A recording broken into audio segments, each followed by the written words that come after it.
Well, I think growing up in Zanzibar, which is in a way a concentrated cosmopolitan society. This series of presentation is part of the Awakening Project. And at that time then I joined here, it was in Government Indian Junior School. Assalamu alaikum wa rahmatullahi wa barakatuh. Welcome to Learning from our History series. This series of presentations is part of the Awakening Project for the Khoja Shia Ishnashri Muslim community. The Awakening Project is a worldwide grassroots-oriented project that seeks participation and reform from community members themselves.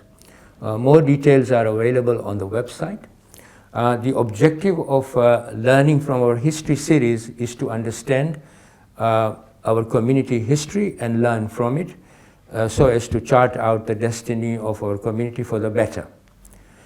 As an important part of this series is to engage in conversation with personalities from our community about their own life experiences as well as issues that they consider important and or life-changing.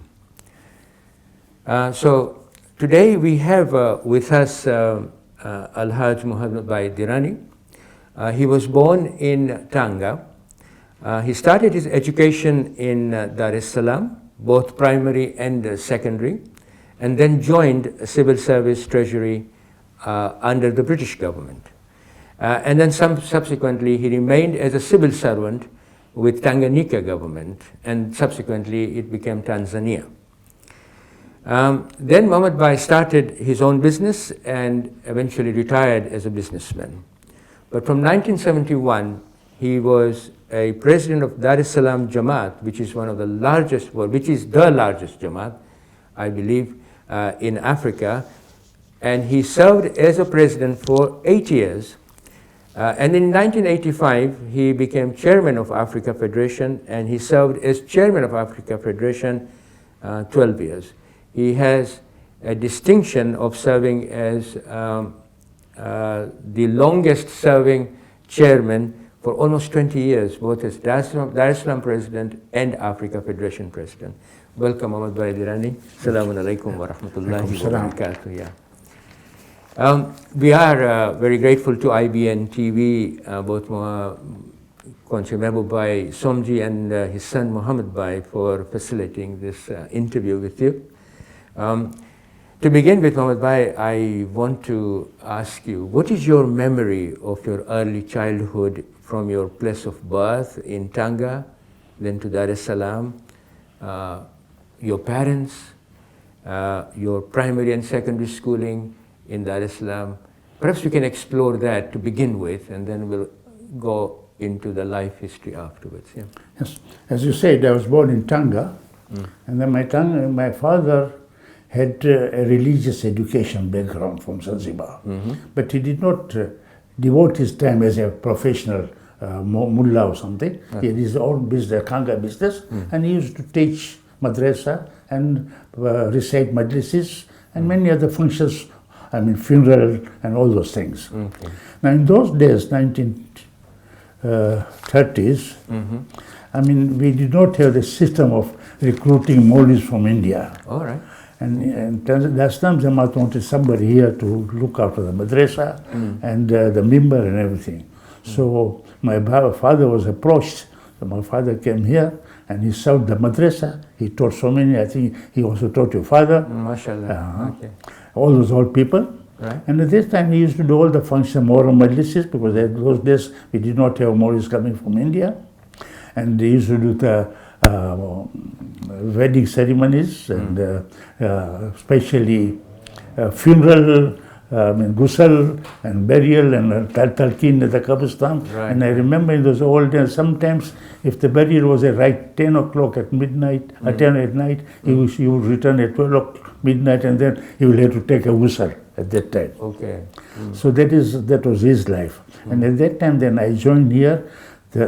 It was in Government Indian Junior School, which is now Tanzania School. Oh, so you studied in Tanzania. So did I, Mohammedbhai. Right. Okay. So then Tanzania was up to standard 4 in those days. And it was taught in Gujarati. Gujarati was a medium instruction. Right. I'm coming to that. It was, the name of the school was Government Indian Junior School. Right. So we learned up to standard 4, but that particular year they extended it up to standard 5. So from standard 6 I went to the Indian Central School, where it is now Jangwani School. Oh, right. Is it Jangwani Girls School now? Now, yeah. Yeah. So it was called Government Indian Central School. Okay. At that time it was Junior Cambridge and Senior Cambridge. Okay. So I started, I worked up to Junior Cambridge. Now about my father, sorry, I did not finish there. Oh, that's fine. Okay. Yeah. My father, when he joined the Jamaat, and he was teaching in the madrasa and doing all this, but he left the job officially. He started again his business of Kanga business in Kariako. So we moved from the town to Kariako because the Kanga bazaar was there. But my father used to provide services as usual, honorary services, recitation, majlises, funeral and wedding and all those things. And we had this Kanga business. Then the war came in 1939. So the importation of Kanga became difficult. It was stopped nearly. So my father changed the business from Kanga business to provision business. So we were staying in Kariako with that business, with the house. And so where many of the Khojashi, Aishnashi families were also staying nearby? Now in Kariako at that time, I mean there were only 5 or 6 families in Kariako. Mostly all the Ismailis, many Ismailis were there, and all the business and dukas were all mostly under the control of the Ismailis. At that time? At that time. Only 4 or 5, I can give you the names, but probably you are not interested in that. There are only about 3 or 4. But then what happened, when the people started coming here, and there was a scarcity of housing in the central city here, people then were staying in Kariako. Okay. But they were staying, not doing business, they were working, but staying in Kariako. So we already had established community living in the town itself. We had a community, and then because this population increased and there was no housing available in the central here, and there was no Panga at that time, so the people converted those African houses, made it a better accommodation. They were staying there, and there were very famous families who were staying there. So we were staying there, and then now came the time when there was some difficulty there's not that much difficulty in business, but those all of my co-students, all my friends, they started joining services. They started joining Barclays Bank, some railways, and all of them were working. So my father also felt that all the sons, the sons are working. So he asked me that, why don't you also work now? Right. So at the age of 16, I joined the treasury. Right. We'll come to that in a minute. But so that was the life. So we were staying in Kariako, and just before the independence, now I was grown up, so I decided that it would be probably difficult to stay in Kariako because it was an African area. So we were looking for a house, and that time this house was built here, and there were not many tenants available because Zanzibarians were all staying in Zanzibar, Sunnis were almost there, and this was a Sunni Jamaat building. So I applied there, and I got a flat and a shop there. So is that the flat that I visited? Yeah. All right, and you have been living since then in that, so the families grew up.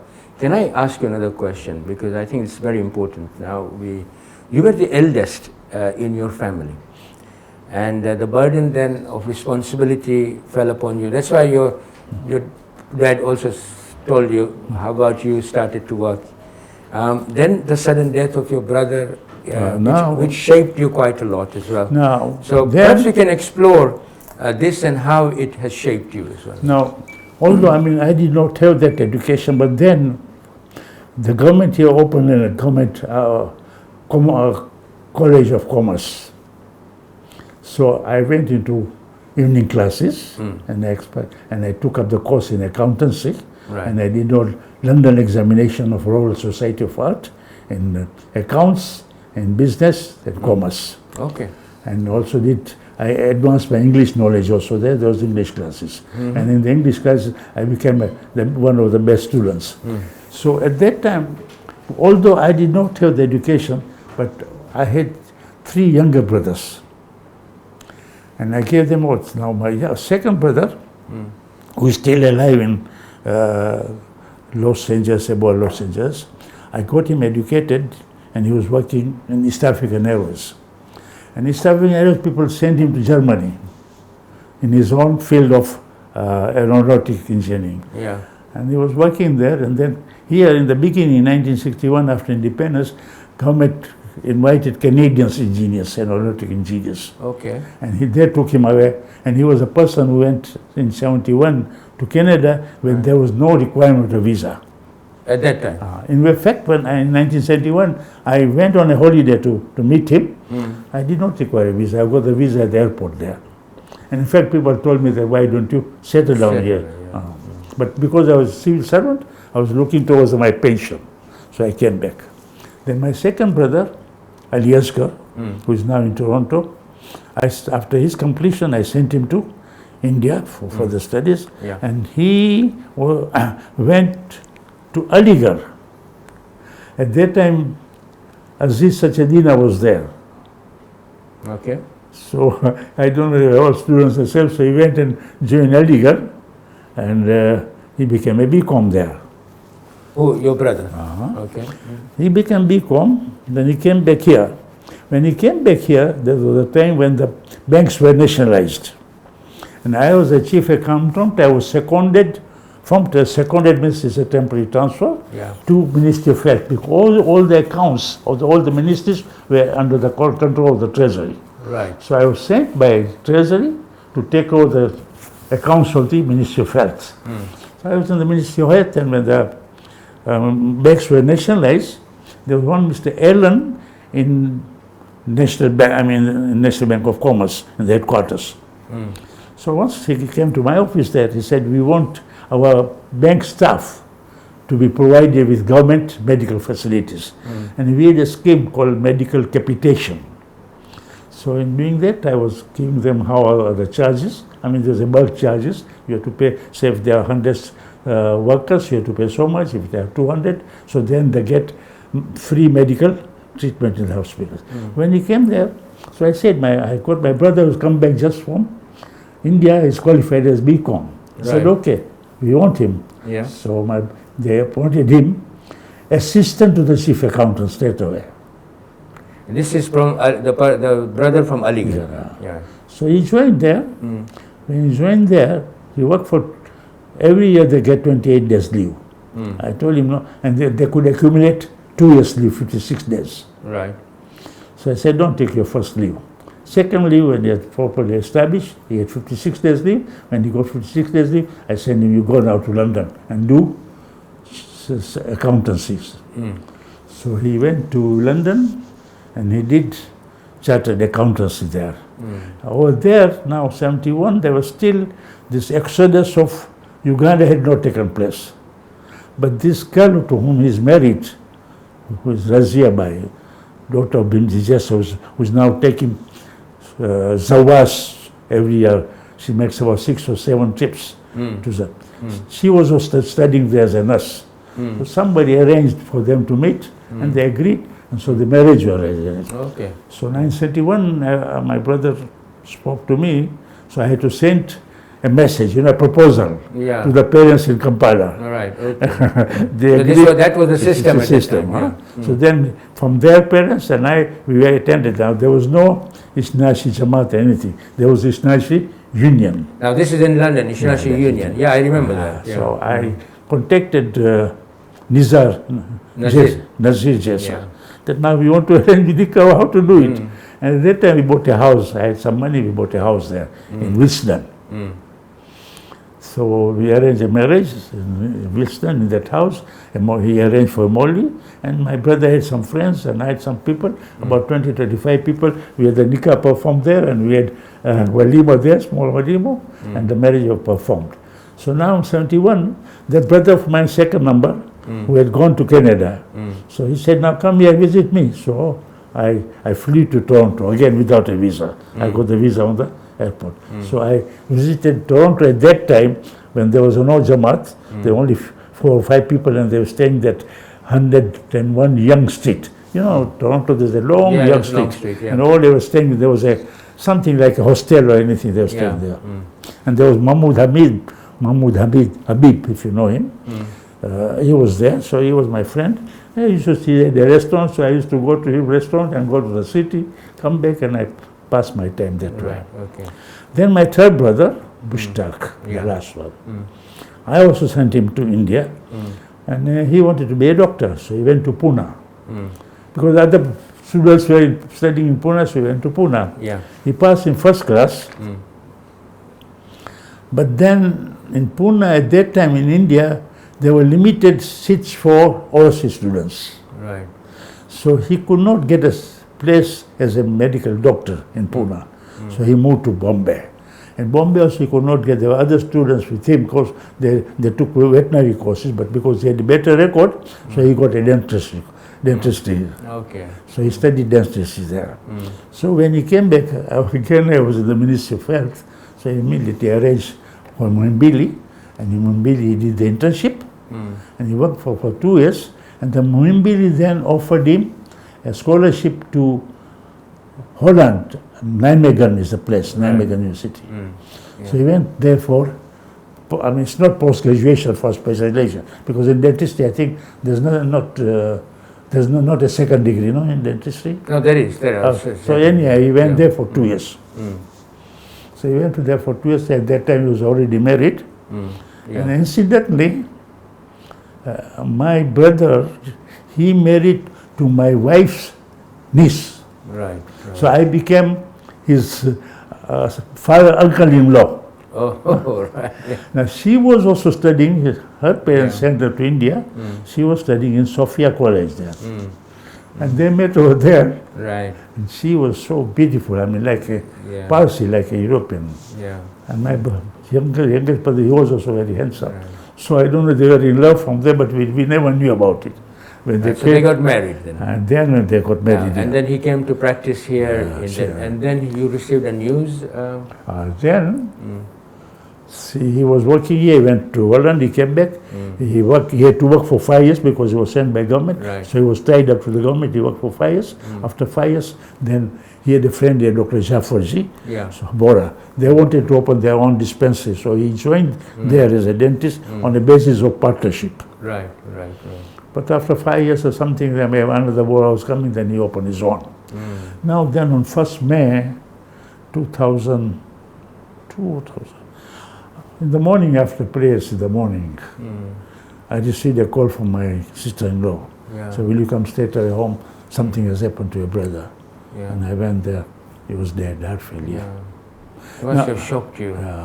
Now, you know, when 2 years back before that, or 3 years back, when I went to Bombay, you know, I was invited, I was a special guest of the Bombay Jamaat. Bombay Jamaat had a celebration, 100-year celebration of the 1999, I think, in the establishment of the Khoja Jamaat. So I was a chief guest, and with me I took here 25 people. All Asghar Barwani, Fida Rashid, so many others. Then 4 ladies also came in. My wife also came in. And Rafiq Somji's wife came in. Asghar Barwani's wife was there. And Fida Rashid's wife there. We were there and then we were taken all around. We'll come to the leadership part afterwards. Can I just bring you back to bring you back to the treasury part, where you actually started as a chief clerk. As a clerk only. As a clerk first, and then rose up within the British civil service, and then the Tanganyika civil service, and then the Tanzania civil service. I remember when I was having a conversation with you that when you were in the treasury, that 2 or 3 events occurred which were quite interesting for you, because you had to present a case to the cabinet at one time. Perhaps you can talk about that, and then we'll go back. So now I was always subject, because we were treasury staff, we were always subject to secondments, to other ministries where there was a need. So first, as from treasury, they transferred me to Ministry of Home Affairs. Yes. In Ministry of Home Affairs, when I was working, I was there, I was sent as an accountant. And in 1964, there came a union of Tanganyika and Zanzibar. That's right, yes. And I was the first person sent by Minister of Home Affairs to Zanzibar to take over the departments which we came under the union. You know, under the union, 5 departments came here. Right. One was External Affairs, Right. Prime Minister's Office, Defense, Yeah. and Home Affairs. In Home Affairs, only Immigration Right. and Police. Okay. So I was in Home Affairs, so I was the first person to be sent to Zanzibar to take over Home Affairs. Right. Okay. So I That's went there. interesting, yeah. I was received by Minister of Home Affairs and all that. It was Muharram time.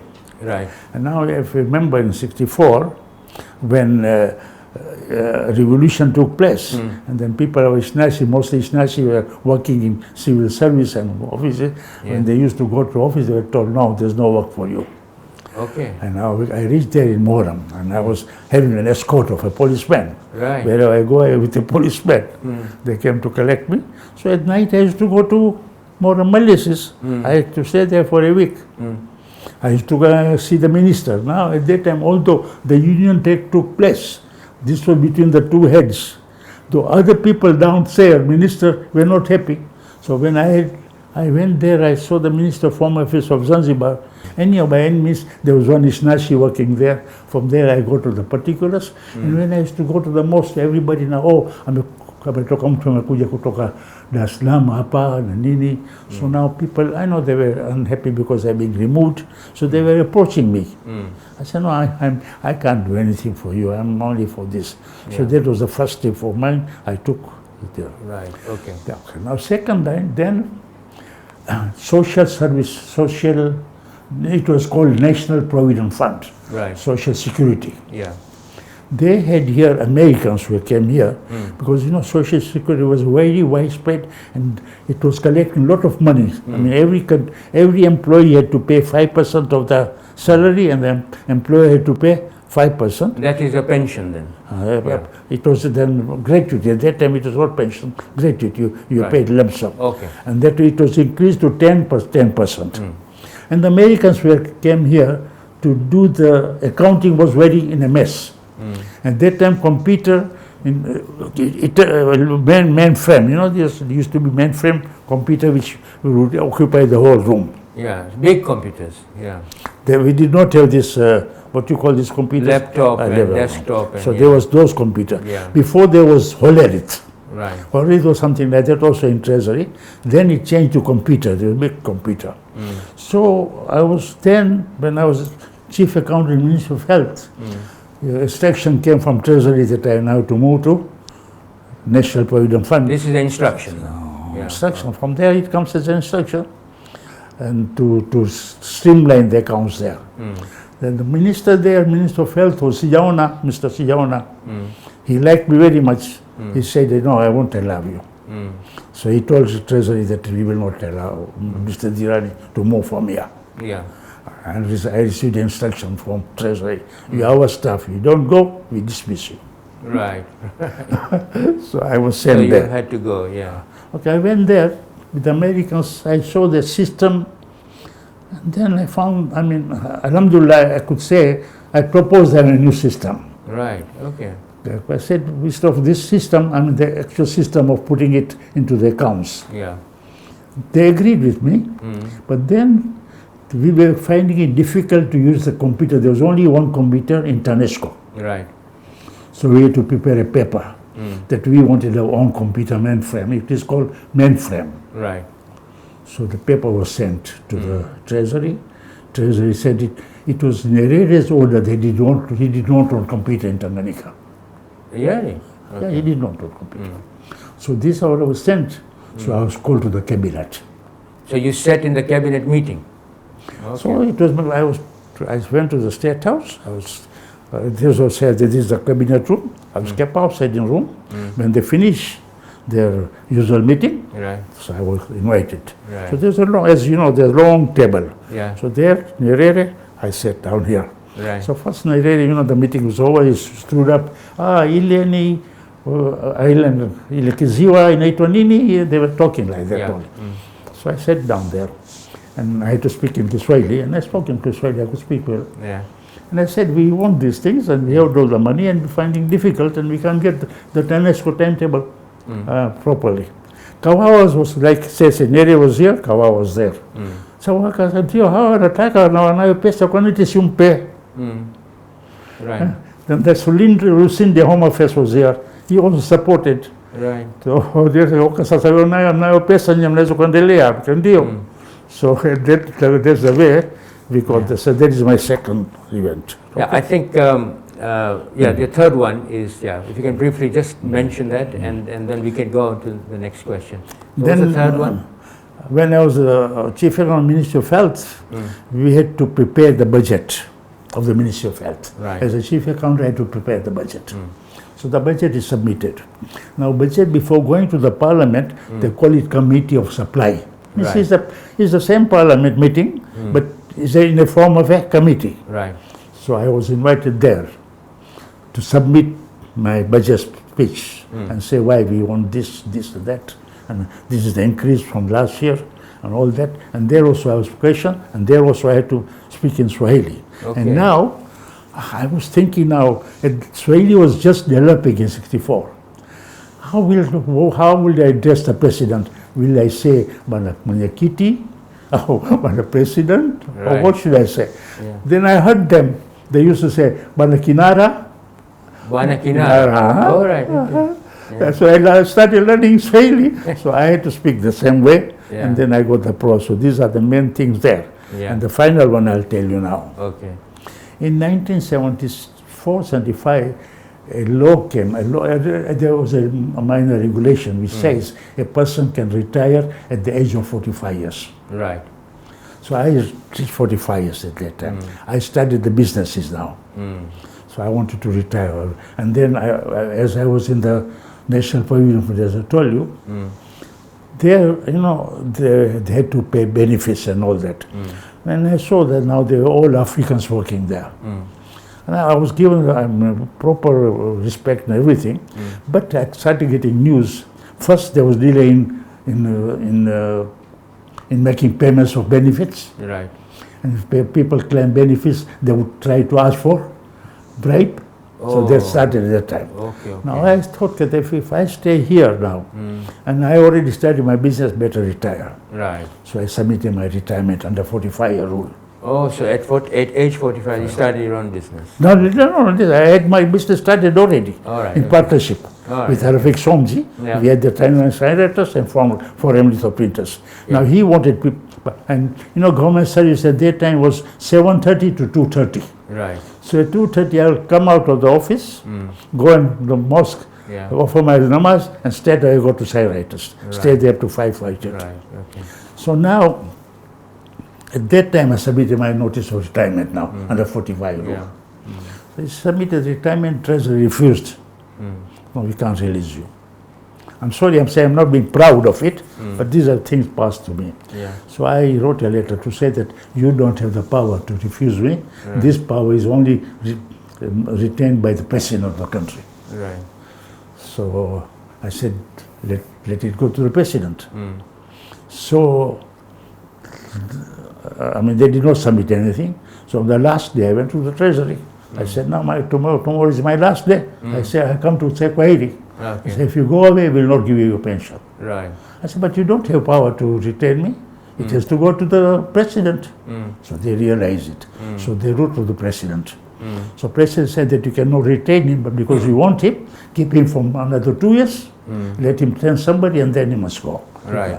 So this is what happened, which is, as I say, unique. It has not happened to anybody.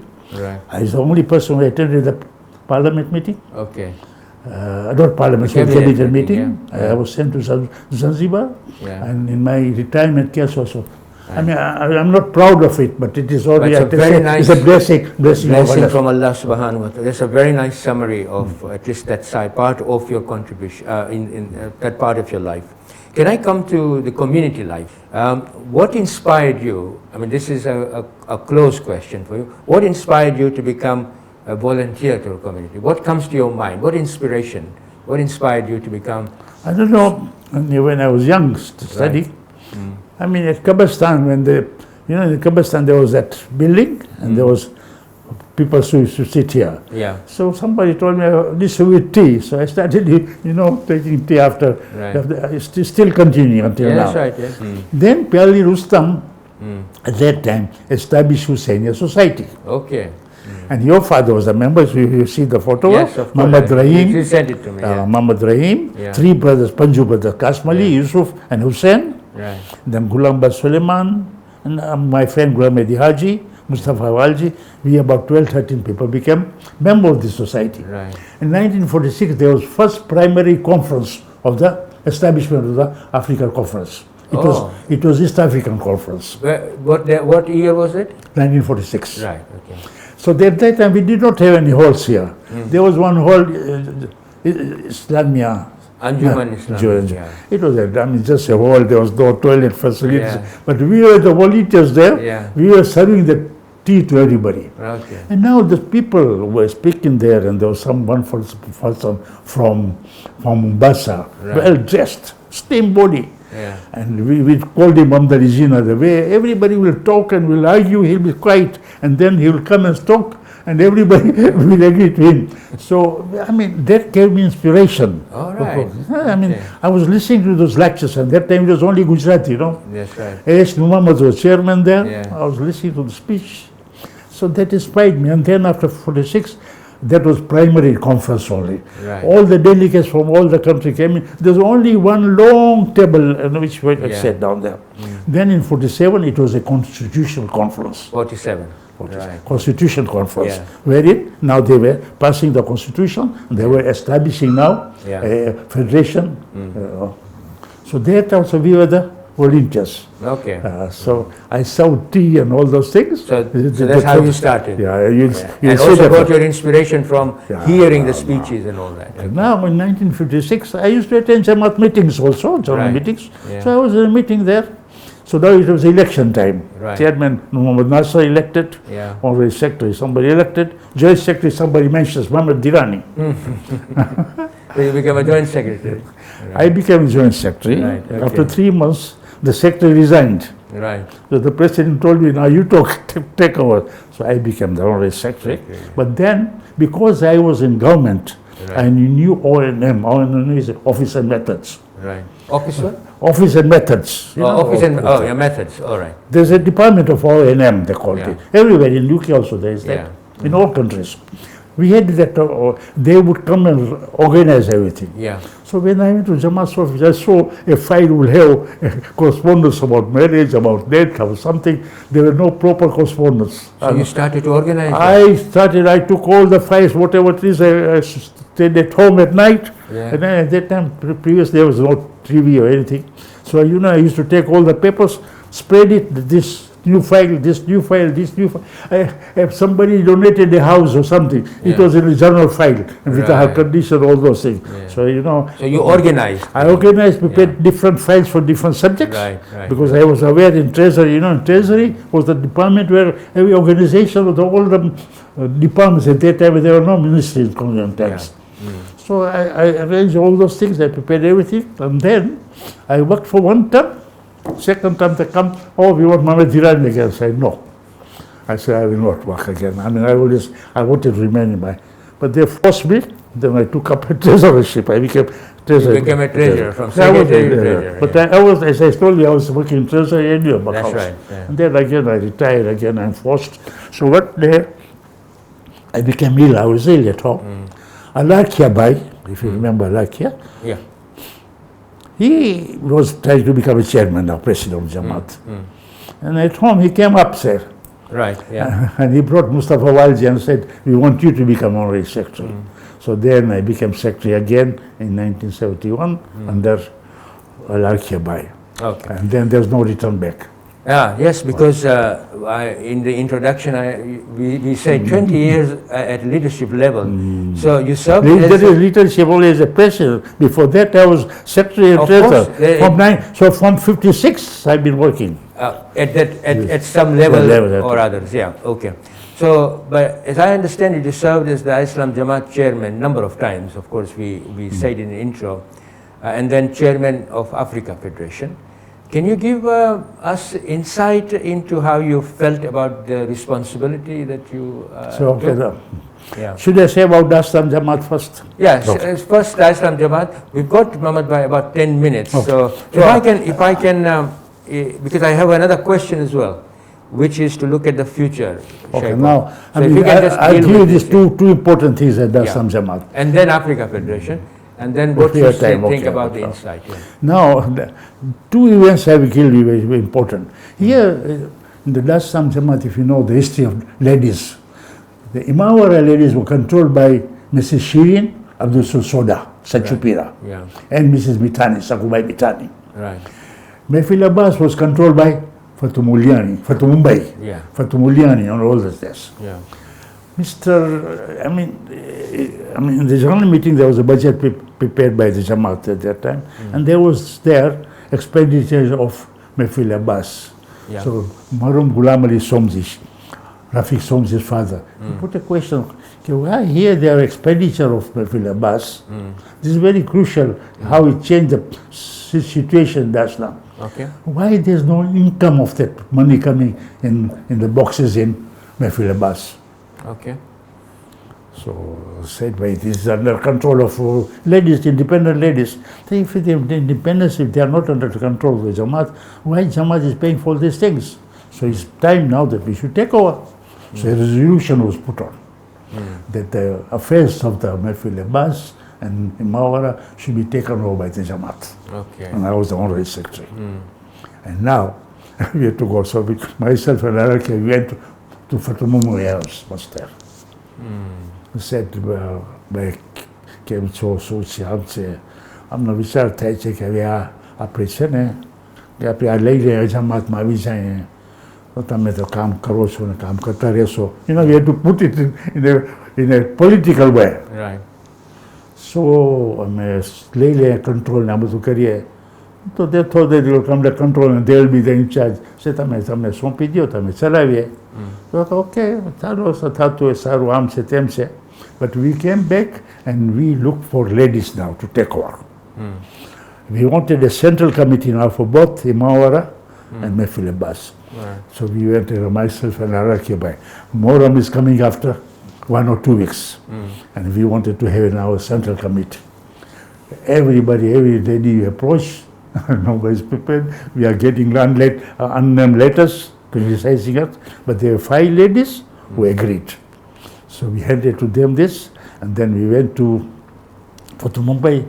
We said, now, but I have criticized now. So they thought that we are inviting them to come to Mehfil. So all of the ladies who were there, they came in a delegation. Right. In a line. Delegation. They thought they've been given back Mehfil Abbas. When they come there to see, there's a management committee already taken over. Oh, okay. So that's the first event that you felt was very then important. In last time, Madrasa. Right. We had Madrasa was also always controlled by some people. Right. And we want to take over now, how to do it. So suddenly we decided and we terminated those voluntary or advanced and all that thing. So there was so much, hullaballah in the community, criticizing us and all that. So then we approached somebody. As we approach anybody, nobody was prepared. So we approached Ghulam Hussain Balji. Right. I said, please, we want to appoint you as a chairman of the Madrasa committee. You take over and help us out. Right. So these are 2 events. There are so many other small units, but this shaped the whole community. So it actually shaped the community for the future. Yeah. So from that time then, the Madrasa came under the control of the Jamaat, and every year you would appoint a new chairman Right. So it came under the direct rule of the Jamaat. What about the Africa Federation? What events do you remember that you feel shaped the regional aspect of our existence as a community? See, first, after Mullah Asghar, when he went away, his vice chairman was Mr. Abdul Sulaka, who advocate. Yeah. And what Mullah Asghar was very close to me, and he used to say, he would tell me that Laka is demanding from here that he should be made the chairman of the Africa Federation. So then, there was nobody, and now I was being forced, I was Jamaat's president. Now I was being forced to take up chairmanship of the African Federation. And I, in my own belief, I used to say, I was very young, the youngest president of the African Federation. And I said, see, I mean, if you say previous chairman, Mohammedbhai Dhirani, Ibrahim Shevdevji, Mullah Asghar, Lakha, what is my position, that I should become, no, I said, I'm not ready at the time. So Lakha, because there was nobody becoming chairman, Murtaza Lakha was here, his brother, he wanted somebody to take over, he used to come and pacify me, but take over. I said, no. So Lakha, these are historical facts which must be mentioned. Lakha called a meeting to close down the African Federation. It was a meeting, final meeting of the African Federation for its closing down because there is no budget. What year was that? 83. Okay. So now when this came in, 83, usually meeting used to start Friday night. So Friday morning, Thursday morning, all the delegates who came from Nairobi, Mombasa in the morning, yes. And then at that time, I had been to Madagascar on a visit with Mullah Asghar had taken me there. Yeah. So there was Madagascar, three Roshan Jamil, and incidentally who became my son-in-law, right. and Asghar Dhirani. Right. There, because I had been there, I was friendly, so people at that time, they never used to stay in hotels. So they became my guests. So they became my guests. So now here, same next day morning, you see everybody from Nairobi, from Mombasa, landing in my house in the morning. And so now it's closing, you must take over. Right. So you then... So now then I was forced, so then I said yes, I was forced. Right. So I can now get to prepare a speech. Right. So next day when the meeting was there, and then reside, and I was declared as a chairman. But then these Madagascar people were there, I made them sit down there, and I dictate them in my Gujarati speech. At that time the speeches were in Gujarati. That's right, yes. And they were good in Gujarati, writing was good. Like that, then I spoke for 1 hour. Really? That meeting. Okay, yeah. And that was quite, for you, it was quite an experience then. Because this was the first term, I think, first time that you became the chairman. Okay, I remembered. When Mohammedbhai Dhirani was chairman, the meeting was called here. So he was conducting the meeting, and as a host chairman, I used to sit beside him. His vice chairman was Mullah Asghar. Right. Mullah Asghar did not attend that meeting. But you were a president of Dar Jamaat. Yeah. Because when I was president of Dar Jamaat, I also I had 2 posts. Oh, as a chairman of Africa as well. All right. Yeah. But then I did not pay attention, I handed over. So now in that meeting, Mohammedbhai Dhirani was chairman, I was sitting beside him because vice chairman was not there. I mean, as a quiet person, not dictating.